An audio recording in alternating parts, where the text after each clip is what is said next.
Wah,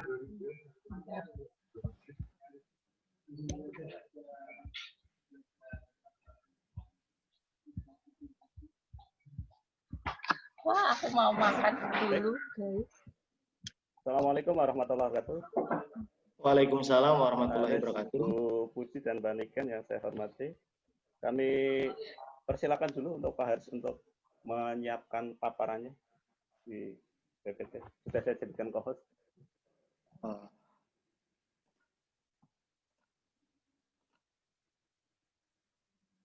Sudah ya, Pak?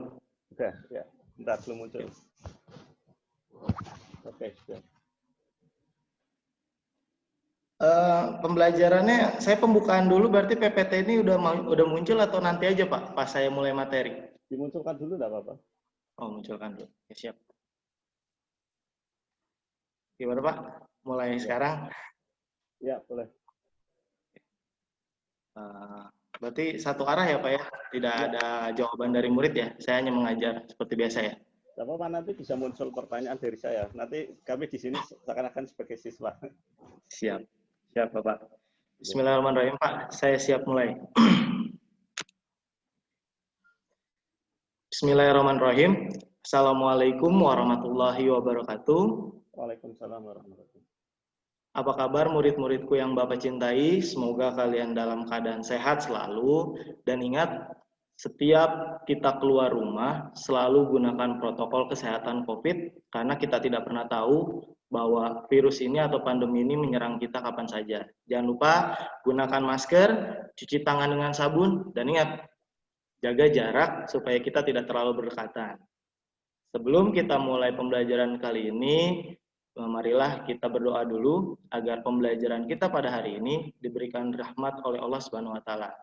Baik, untuk kepala sekolah untuk ketua kelas, silakan untuk ketua kelas Pak Gugi untuk pemimpin untuk Gugi untuk memimpin doa terlebih dahulu. Silakan. Berdoa dimulai. Berdoa selesai. Terima kasih Gugi atas pimpinan doanya. Mudah-mudahan pembelajaran kita kali ini dirahmati oleh Allah Subhanahu wa taala dan kalian dapat menyerap ilmu ini dengan baik. Bapak lihat tadi melalui WA grup dan segala macamnya kalian sudah siap semua untuk mengikuti pembelajaran kita kali ini dan ternyata alhamdulillah semua hadir. Untuk dari itu maka Bapak akan mulai pembelajaran kita kali ini. Bapak ingin tanya, ada yang masih ingat tentang materi kita sebelumnya? Ya Pak, oke. Apa itu Pancasila sebagai dasar negara? Betul. Masih ingat tidak Pancasila sebagai dasar negara itu apa? Masih Pak. Apa itu? Ya, bagus sekali Ica. Ternyata Pancasila itu adalah sebuah dasar dari negara Indonesia dan akan kita sambungkan kepada materi kita yang bab kedua ini, yaitu tentang kedudukan dan fungsi Undang-Undang 1945 serta peraturan perundang-undangan lainnya dalam sistem hukum nasional. Nah, jadi kalian setelah mempelajari ini, Bapak akan tampilkan ya. Kalian akan mempelajari tujuan dari materi kali ini. Bapak berharap kalian bisa mendapatkan tujuan pembelajaran hari ini. Yang pertama, Bapak ingin kalian dapat menghargai makna, kedudukan, dan fungsi undang-undang sebagai bentuk sikap beriman dan bertakwa. Yang kedua, kalian dapat menjelaskan makna, kedudukan, dan fungsi Undang-Undang Dasar Negara Republik Indonesia tahun 1945. Yang ketiga, kalian nanti bisa menganalisis makna dan kedudukan Undang-Undang Dasar 1945. Dan yang terakhir, kalian dapat melaksanakan sikap sesuai makna, kedudukan, dan fungsi Undang-Undang Dasar Negara Republik Indonesia tahun 1945. Jadi, Bapak berharap setelah materi ini kalian pahami, kalian bisa mengetahui tujuan pembelajaran kita kali ini dan kalian bisa pahami dan kalian terapkan. Selanjutnya, sebelum kita mulai, ada yang tahu gambar apakah ini?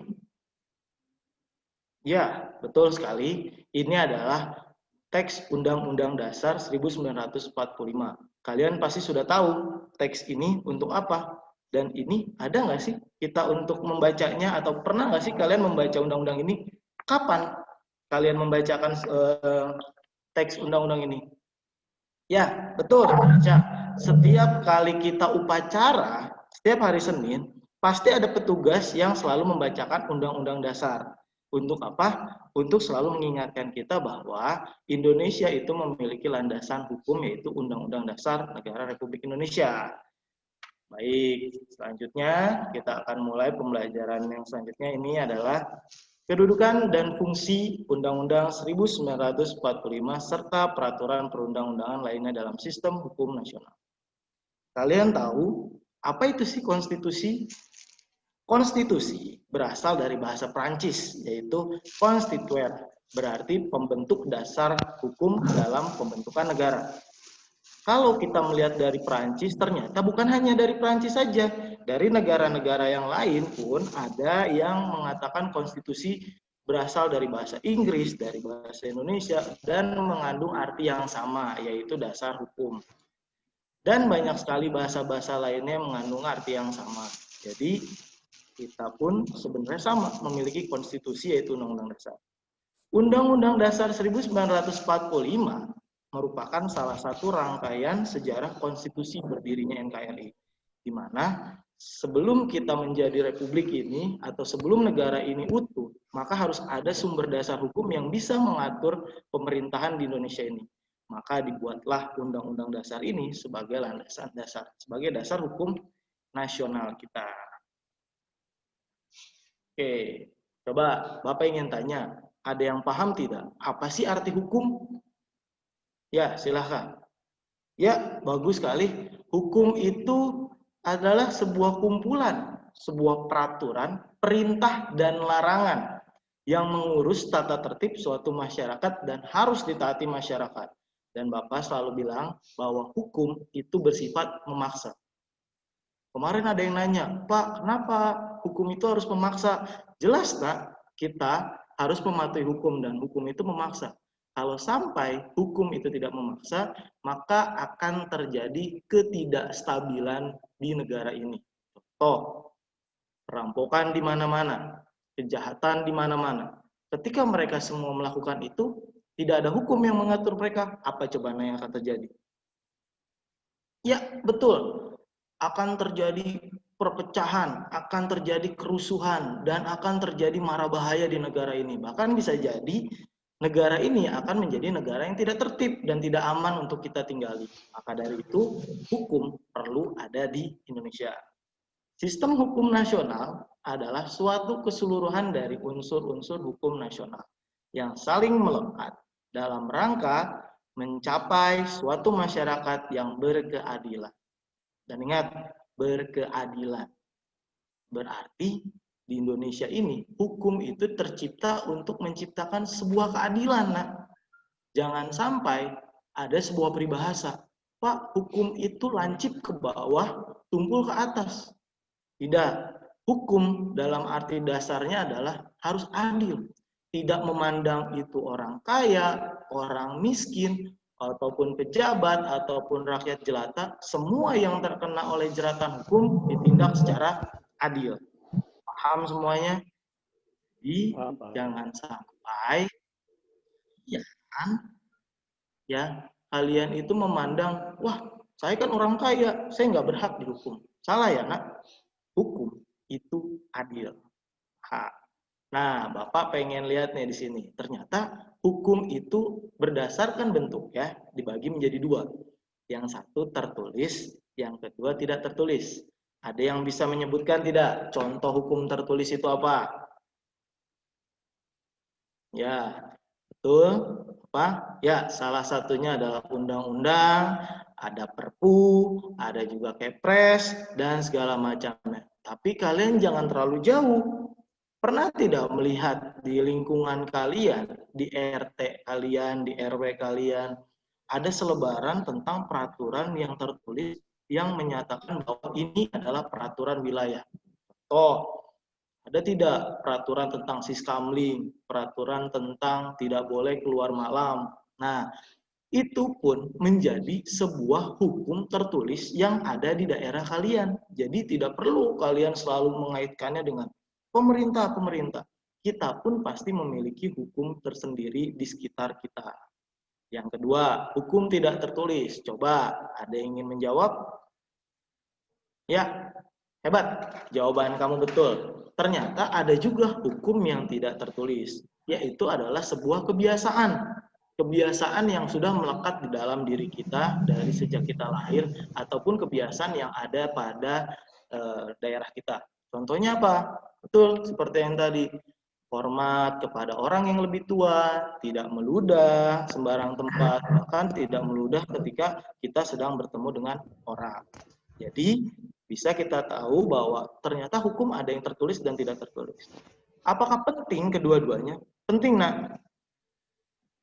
Kan tidak tertulis, Pak. Nah, kalian harus paham, walaupun tidak tertulis, itu akan mengandung hukum yang bisa menyebabkan kalian dikucilkan di masyarakat. Contoh, ketika kalian meludah sembarang tempat, kalian akan menjadi orang yang dibilang sombong oleh orang-orang sekitar. Sampai sini, ada yang ingin bertanya? Cukup, alhamdulillah. Kalian ternyata sudah paham. Kita lanjut yang selanjutnya, yaitu kita masuk ke poin A. Makna dan pokok pikiran dalam pembukaan Undang-Undang Dasar 1945. Ada yang ingin membacakan alinea pertama? Ya, silahkan. Ya, betul. Alinea pertama dalam pembukaan Undang-Undang Dasar adalah bahwa sesungguhnya kemerdekaan itu ialah hak segala bangsa, dan oleh sebab itu maka penjajahan di atas dunia harus dihapuskan karena tidak sesuai dengan pri kemanusiaan dan pri keadilan. Berarti kalian harus bisa memaknai sila pertama atau alinea pertama ini menyatakan dalam Undang-Undang Dasar negara Indonesia itu tidak mau ada penjajahan lagi di dunia ini.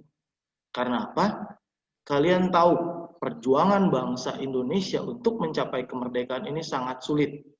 Mempertaruhkan harta, nyawa, tenaga, darah, keluarga, segala macam mereka korbankan untuk menciptakan kedamaian ini.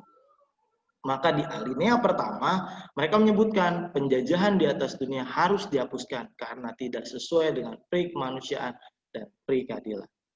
Jadi nak, Bapak berharap kalian harus menjunjung tinggi nama pri kemanusiaan atau memiliki jiwa kemanusiaan yang tinggi dan memiliki keadilan yang tinggi. Jangan pernah kalian menjadi orang yang tidak mempunyai rasa hati nurani dan kalian cuek dengan orang-orang sekitar kalian. Karena para pejuang kita sangat sulit untuk mencapai kemerdekaan. Untuk yang alinea kedua, silakan. Ada yang ingin membacakannya? Ya. Dan perjuangan pergerakan kemerdekaan Indonesia telah sampailah pada saat yang berbahagia, dengan selamat, sentosa, mengantarkan rakyat Indonesia ke depan pintu gerbang kemerdekaan negara Indonesia yang merdeka, bersatu, berdaulat adil, dan makmur. Dalam sila ini ternyata dijelaskan bahwa Indonesia merdeka itu sangat sulit. Nah, kalian sebagai penerus bangsa Indonesia ini harus bisa menghargai para pejuang yang sudah merebut kemerdekaan Indonesia. Dengan cara apa sih? Salah satunya adalah ketika kalian upacara, pernah tidak kalian menyanyikan lagu Mengheningkan Cipta Mulai? Nah, itu adalah merupakan salah satu cara kita untuk menghargai para perjuangan bangsa ini yang setelah gugur di medan perang. Tuh. Ya, apakah sampai sini ada yang ingin bertanya tentang alinea pertama dan alinea kedua? Tidak? Oke, Bapak berarti Bapak anggap kalian sudah memahami semua ya. Mudah-mudahan kita lanjut ke alinea yang ketiga. Silakan, ada yang mau membaca dengan lantang? Iya, terima kasih. Atas berkat rahmat Allah yang Maha Kuasa dan dengan didorongkan oleh keinginan luhur supaya berkehidupan kebangsaan yang bebas. Maka rakyat Indonesia menyatakan dengan ini kemerdekaannya. Dalam alinea ketiga ini, makna yang dapat kita simpulkan adalah di alinea ketiga ini menegaskan bahwa Indonesia dengan ini menyatakan kemerdekaannya. Akan tetapi, mereka tidak melupakan bahwa kemerdekaan ini diraih oleh keinginan luhur yang sudah gugur terlebih dahulu dan mereka sudah berjuang terlebih dahulu sehingga mereka belum bisa merasakan kemerdekaan ini, tapi mereka tetap menghargai perjuangan para leluhur mereka yang telah gugur untuk merebut kemerdekaan ini. Dan yang terlebih juga mereka tidak lupa bahwa semua yang mereka dapatkan, kemerdekaan yang mereka dapatkan itu adalah berkat rahmat Allah yang Maha Kuasa. Karena apa? Di sini kita adalah Indonesia, memiliki banyak agama, dan semua golongan dalam merebutkan kemerdekaan ini, mereka turut andil semua, bukan hanya satu agama, tapi semua orang di Indonesia menginginkan kemerdekaan. Lanjut, kita ke alinea keempat. Nah, untuk alinea keempat, Bapak bacakan. Kemudian daripada itu, untuk membentuk suatu pemerintahan negara Indonesia yang melindungi segenap bangsa Indonesia dan seluruh tumpah darah Indonesia, dan untuk memajukan kesejahteraan umum, mencerdaskan kehidupan bangsa, dan ikut melaksanakan ketertiban dunia yang berdasarkan kemerdekaan, perdamaian abadi, dan keadilan sosial, maka disusunlah kemerdekaan kebangsaan Indonesia itu dalam suatu undang-undang dasar negara Indonesia yang terbentuk dalam suatu susunan negara Republik Indonesia yang berkedaulatan rakyat dengan berdasar kepada, itu ternyata ada di sila, Pancasila, ketuhanan Indonesia, manusia yang adil dan beradab, persatuan Indonesia, kerakyatan yang dipimpin oleh hikmat, bijaksana dalam permusyawaratan perwakilan. Dan yang perlu kalian ketahui, pada alinea keempat ini ternyata adalah tujuan dari negara. Apakah kita sudah dilindungi? Ya, salah satunya adalah kalian sudah mendapatkan mencerdaskan kehidupan bangsa. Negara di Indonesia ini sudah menjamin mencerdaskan kehidupan bangsa dengan salah satunya kalian wajib sekolah 12 tahun. Iya, Pak. Betul. Kalian mendapatkan dana bantuan dari pemerintah untuk dibantu untuk sekolah. Ya, jadi kalian jangan sia-siakan bantuan dari pemerintah untuk kalian bisa sekolah, tetap semangat dan cerdaskan kehidupan bangsa ini. Jangan sampai rakyat Indonesia terlihat bodoh di negara lain. Kalian harus bisa membuktikan bahwa rakyat Indonesia itu pandai, rakyat Indonesia itu cerdas, dan tidak mudah diprovokasi atau tidak mudah untuk diadu domba. Sehingga kalian harus belajar dengan sungguh-sungguh agar kalian bisa menjadi warga negara yang cerdas dan membanggakan negara Indonesia ini. Ya, sampai sini coba ada yang masih ingin bertanya atau tidak tentang makna dari pembukaan Undang-Undang Dasar 1945. Ya, cukup. Alhamdulillah. Berarti kalian sudah paham semua ya. Alhamdulillah. Untuk selanjutnya, seperti yang kita sepakati di WA Group semalam, bahwa Bapak sudah membagi kalian ke dalam 3 kelompok. Dari masing-masing kelompok itu ada ketua kelompoknya. Bapak harapkan kalian bisa saling bekerja sama dan mengerjakan tugas yang Bapak berikan ini. Dengan cara apa, Pak? Nah, kalian melihat di sini ada tugas. Setelah kalian mempelajari tentang Undang-Undang Dasar 1945, kalian lakukan analisis dan kalian jelaskan makna dan kedudukan dari Undang-Undang 1945 terhadap sistem hukum nasional dan juga hukum di sekitar kalian.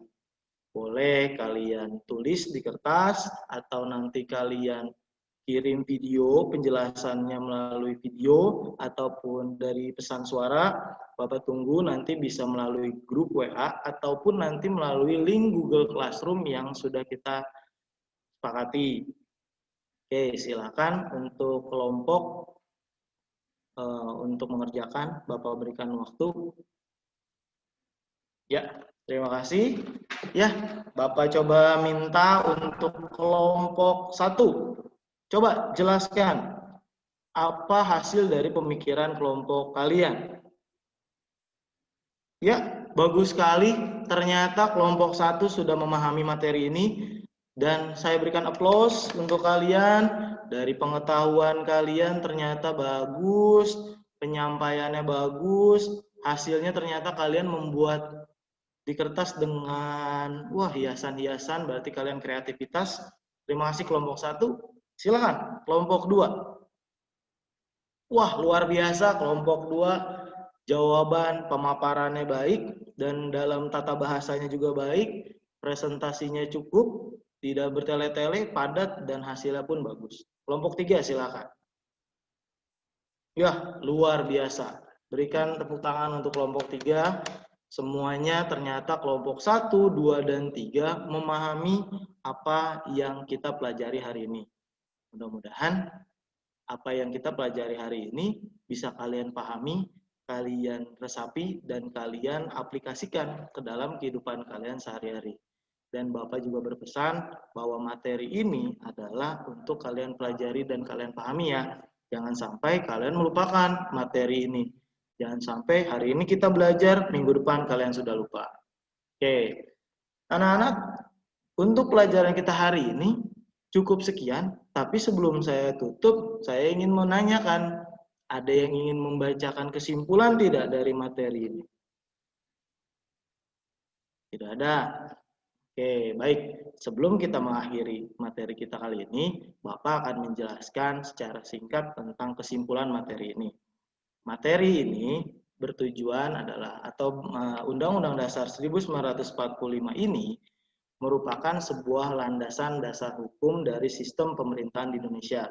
Jadi, dalam sebuah peraturan yang dibuat, baik dari pemerintahan ataupun dari negara ataupun dari daerah, bahkan sampai yang terendah ataupun RT, harus mengacu dan mengikuti dari Undang-Undang Dasar 1945.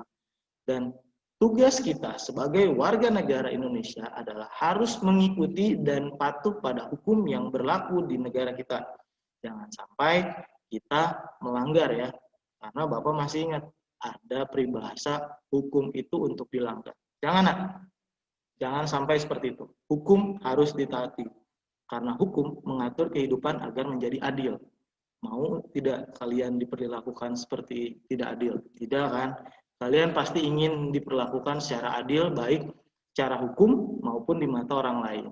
Jadi Bapak berharap kalian patuhi hukum di Indonesia ini dengan baik, kalian lakukan semuanya dengan baik, dan Bapak tutup pembelajaran kita hari ini.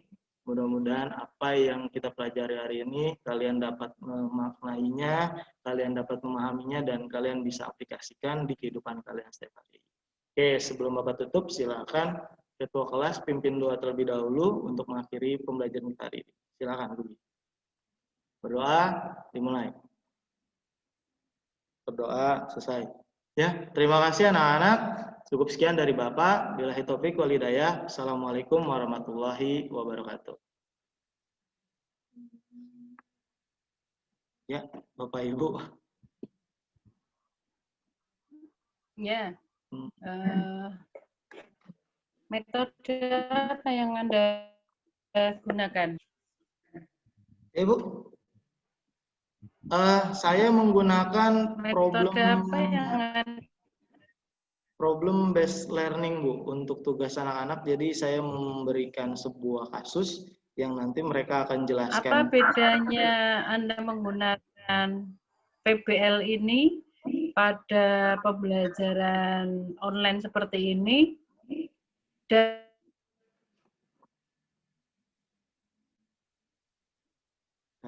Ibu, suaranya kayak terputus, Bu.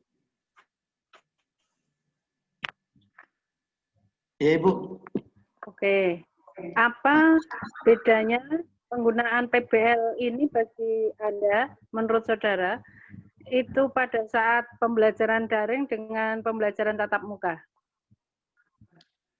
Perbedaannya pada prosesnya, Bu, karena ketika dalam proses daring kita tidak bisa memantau secara langsung kinerja kelompok atau kinerja peserta didik, sehingga kita di sini sangat sulit menentukan nilai sikap. Sedangkan ketika kita menilai dalam pelajaran luring atau tatap muka, kita sebagai guru bisa langsung melihat kinerja mereka, kita bisa melihat keaktifan mereka secara individu, sehingga penilaian yang kita berikan terhadap hasil mereka bisa dibedakan, Bu, dari antara luring dengan daring, seperti itu. Terus apa yang bisa Anda lakukan untuk menutup kekurangan itu? Kalau saya biasanya di dalam setiap kelompok ini, Bu, ketika kita daring, semua anggota di dalam kelompok ini harus menyampaikan pendapatnya atau jawabannya sehingga saya bisa memberikan nilai yang objektif dalam setiap anggota, Bu. Jadi mereka boleh menggunakan teks tertulis di WA atau Google Classroom, atau mereka mengirimkan VN, suara, atau juga video mereka ketika presentasi di rumahnya. Seperti itu, Bu. Nah, saya tadi Pita, dalam 40 menit Anda mempresentasikan, belum melihat bagaimana variasi interaksi yang Anda lakukan dalam pembelajaran daring, ya, itu catatan saya. Kenapa demikian? Karena dari awal sampai akhir, saya melihat Anda ini menjelaskan itu seperti pembelajaran biasa yang konvensional, ceramah begitu ya. Iya, Bu. Kelemahannya di situ. Pembelajaran daring itu lebih sulit dibandingkan pembelajaran tatap muka. Nah, apa atau bagaimana? Saya melihat ini masih 85% Anda lakukan dengan tadi ceramah. Jadi ceramah begitu ya. Harusnya kan tidak demikian. Tapi memberi kesempatan kepada peserta didik untuk mengeksplor, ya, untuk mencari, menemukan. Nah, proses itu dalam scientific learning itu tidak saya temukan ketika Anda presentasi tadi. Itu ya, monggo Pak Natal.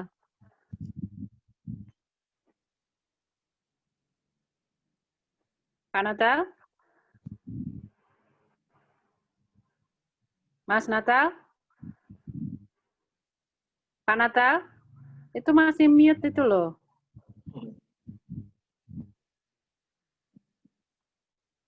Pak Natal? Ya, ini materinya untuk tingkat SMP, SMA? SMP, Pak. SMP kelas 2, Pak. Kelas 2, oke. Kelas 2.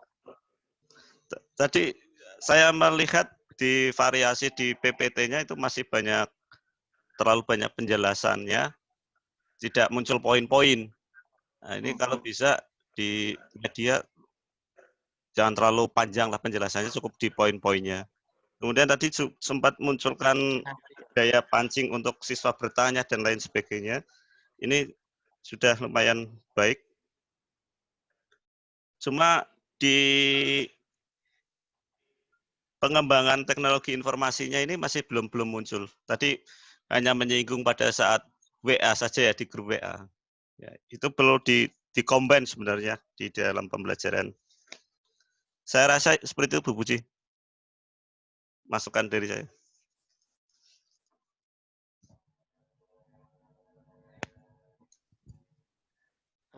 Bu Puji masih di mute. Para penulis, saya ucapkan selamat, saudara sudah melampaui fase ini ya. Selanjutnya, silahkan Mbak Niken mungkin masih sarapan, temannya diberitahu untuk masuk, kemudian Mas Haris bisa keluar, gitu ya. Gimana ini cara komunikasi dengan peserta lain, Mas Natal, yang masuk? Pak, bentar, Bu. Itu setelah Pak Haris.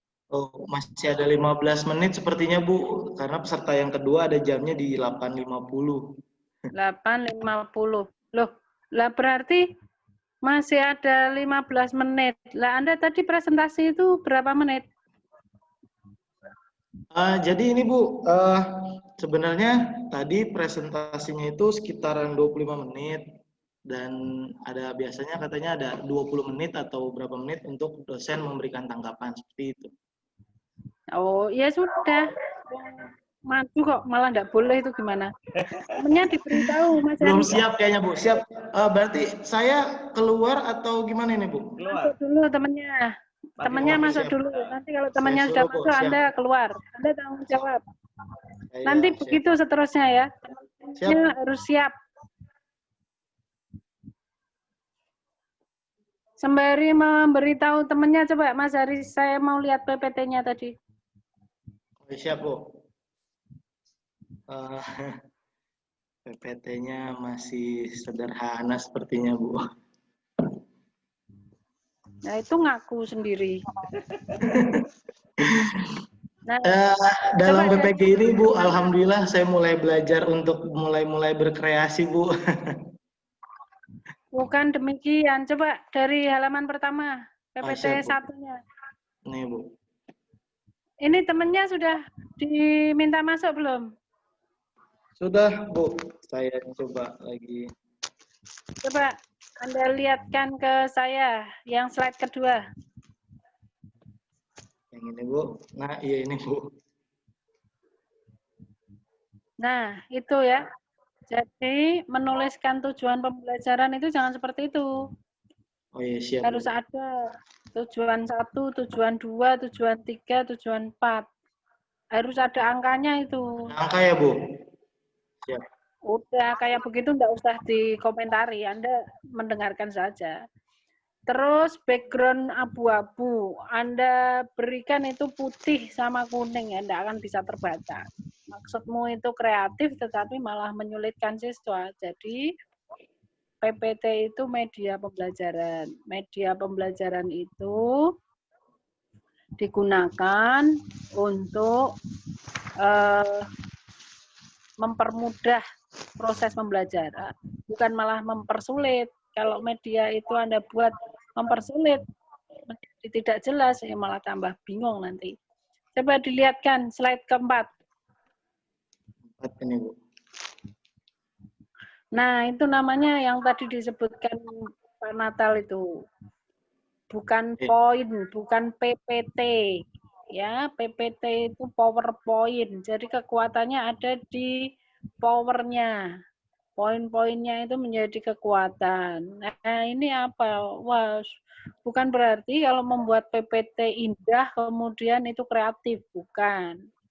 Jadi PPT itu guru membuatnya poin-poin. Nah, kekuatannya ada di poin itu. Anda bisa membuat dalam bentuk tabel, draft, ya poin-poinnya.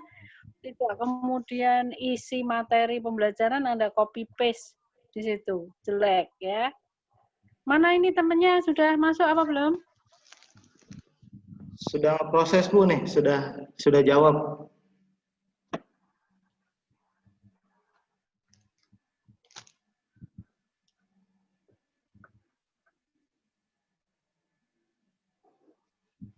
Coba, ini evaluasinya seperti apa, Mas Eris? Ya, Bu. Lihat, evaluasinya seperti apa? Bentar, Bu.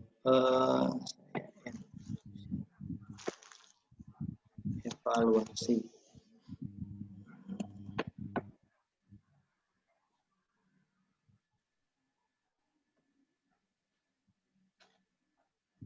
Bentar, Bu.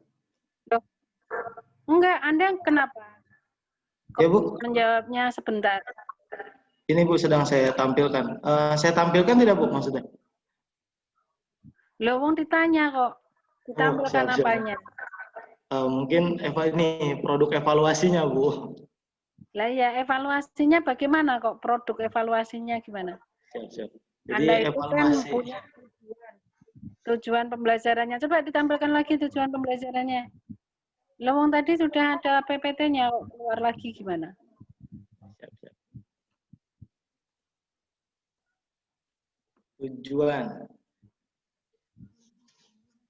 Ini, Bu. Nah, Anda kan punya 4 tujuan itu. Dengarkan dulu toh.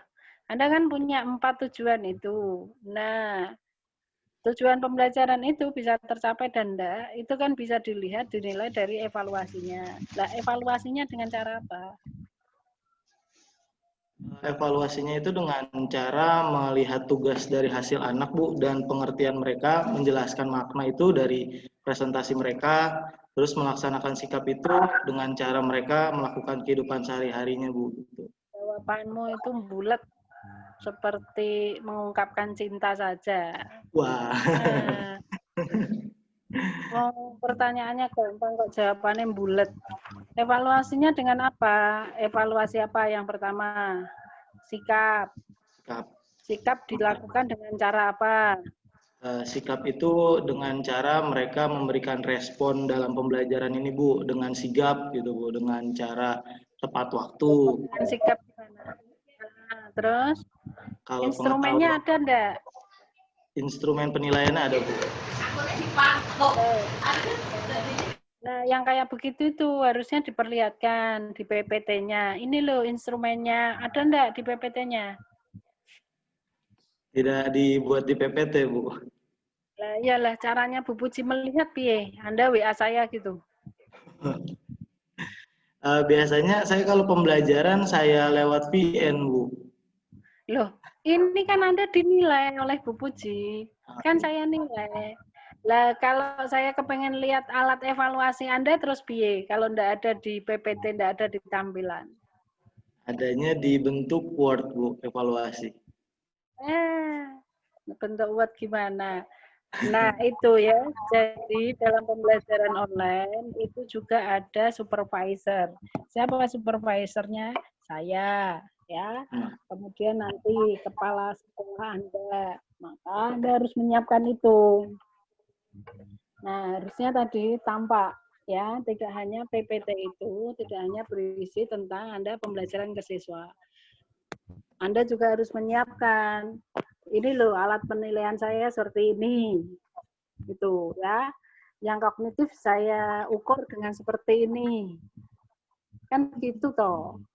Yang sikap saya ukur seperti ini. Anda kan sekarang kompre, tidak hanya ujian untuk micro teaching saja, tidak hanya peer teaching saja toh. Kan harus menjawab banyak pertanyaan dari saya dan Pak Natal.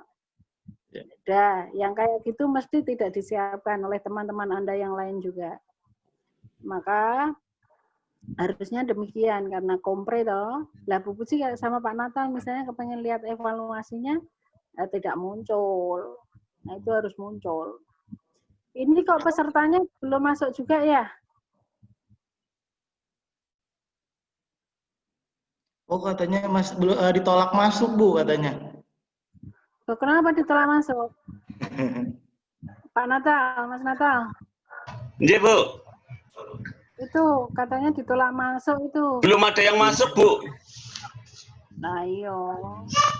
Benar saya kontak habis ini Pak Abdul Wahid. Pak Abdul Wahid, guys.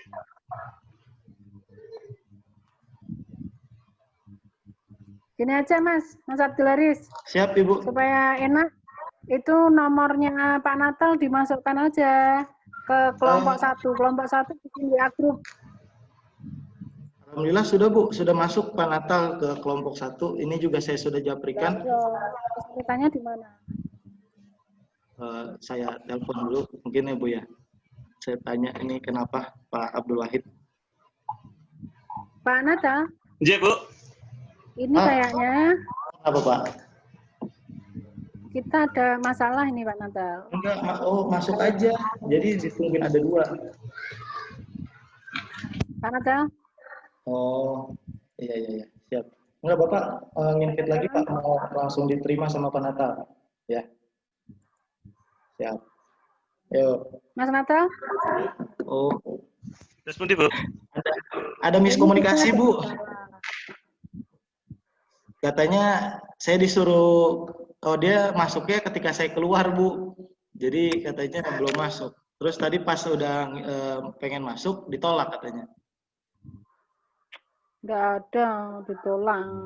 Gini aja, Pak Natal, Yeah. kita gunakan, ini kalau Zoom kayak begini, itu kesulitan kerekamnya. Jadi kalimat-kalimat yang nggak kepake begini kita kerekam ini. Ya, Bu, pindah ke Google Meet saja atau Dasbundi? Iya, bentar. Ini saya WA jenengan ya. Iya. Ini masuk sini aja.